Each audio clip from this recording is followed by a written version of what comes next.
Alright, welcome back, ladies and gentlemen. It's requested to do a damage build for Hades by quite a few of you guys. It's really weird. I guess there's a cult of Hades players that wants a damage build done. So I'll be going over the solo lane and conquest, as that's where Hades best fits and he's most played at in the current meta, and also go over more casual game modes. So let's start with solo lane Hades as he jumped. I don't know how. Okay. So starting off, when you go into recommended, you have these few items here. Vampiric Shroud, definitely agree with that. It helps your sustain even more. Hades has a really strong built-in sustain with his wave clears. He has arguably one of the best minion clears in the game between using your 1 and 3, or you can use your 2 and 3. The point is applying the blight and then life stealing and bursting down the minion waves with your 3. That also heals you, obviously. And having the life steal on top of that damage you deal, and you know, it healing you, you have an incredible amount of sustain built into you. So it allows you to take a lot of damage and heal right back up. Hades, he has the lowest HP scaling out of all the Guardians, so we want to fix that, which we'll get into that later. Also, in general, before I go on with the build, Hades is more like a Zonqui, like a bruiser mage-ish kind of support. He's not so much of like a Guardian support like Athena. Hopefully that made sense. That kind of also goes into the build and kit of Hades. So typically you go into like the tier 1 lost artifact for mages when you play him, like in mid lane or solo lane.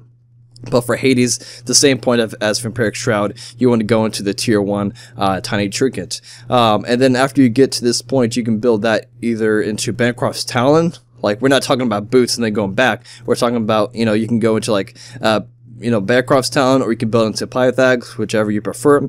Or if you're going against, like, let's say a Shock in the solo lane, or Hercules, or a healer, you go into Divine Rune and then go into your boots. So you have a few options for starting off for Hades. So let's say you want to just go Bancroft's Talon and then go into your boots next. And the reason why you can kind of hold off on boots in your general Hades build is because you have a movement ability, your 1, obviously, and you can also buy a blink if you really want to. So you can kind of hold off on boots on that. So Shoes of Magi or Shoes of Focus, it kind of depends, but for the sake of being a damage Hades, you probably want to go in the Shoes of Magi. We will get the cooldown right after this. So after you get your boots and your lifesteal item finished, you have, again, a few options to do. You can go into Warlock Sash, which it's best if you're going to get a second item in Conquest, or in general, you do want to get it somewhat early.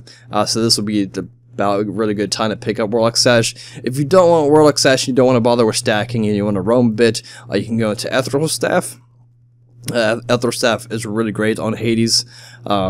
Or you can go into, if you don't want any HP item at all, you can go into Breastplate of Valor. This gives you your cooldown, some mana to complement that, and also physical protections. He does have built-in protections when you use your ultimate, but it may or may not be enough for certain situations. So just for the sake of having cooldowns, and you do want to have some type of cooldown in your Hades build, because without it, it's going to be at a 90-second cooldown. So if the enemy gets the tier 3 purification beads, he's going to be able to purification beads right out of your ultimate every single time. Of course, if he doesn't pop it beforehand. So you kind of get the point that you kind of want to have some type of cooldown reduction. Breastplate of Valor may be fitting best because you are going to be in the front lines. So you're going to be taking quite a bit of damage. So that'll help you out there. So so you can go, either, HP item and then breastplate, one of the swords. Then after this point, you could choose if you do or don't want penetration on your Hades. Reason why I say this, because he does have, he can, it's kind of like built-in penetration with this ultimate. Of course, your enemies do have to be blighted first. So that means either basic attack them, or use your 1, or use your 2 to apply the blight, and then use your ultimate to now shred the protections. So that's how you can kind of get away with no penetration, or holding off your penetration towards the end of the game.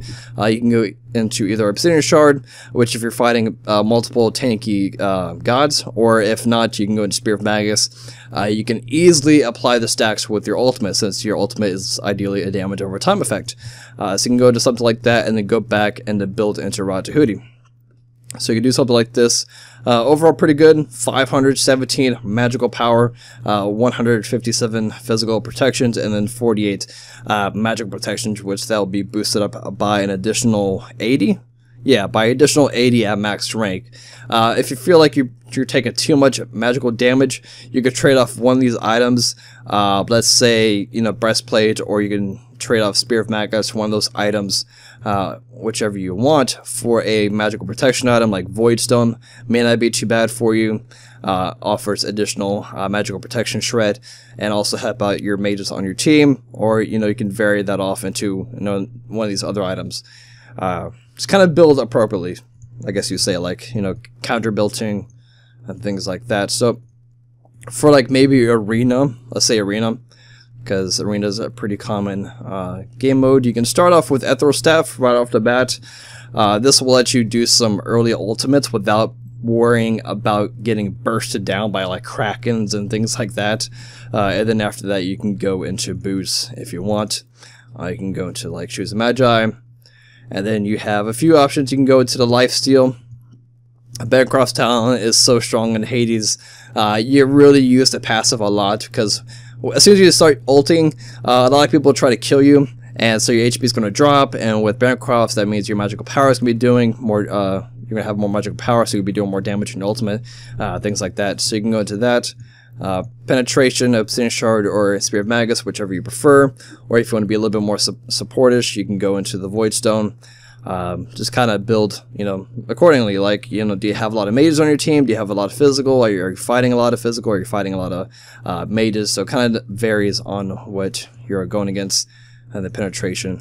And then, of course, Route to Hootie. In arena and game modes that don't last too long, be aware of that, and you can pick up Route to Hootie as like your 5th item, or even 4th item if you want.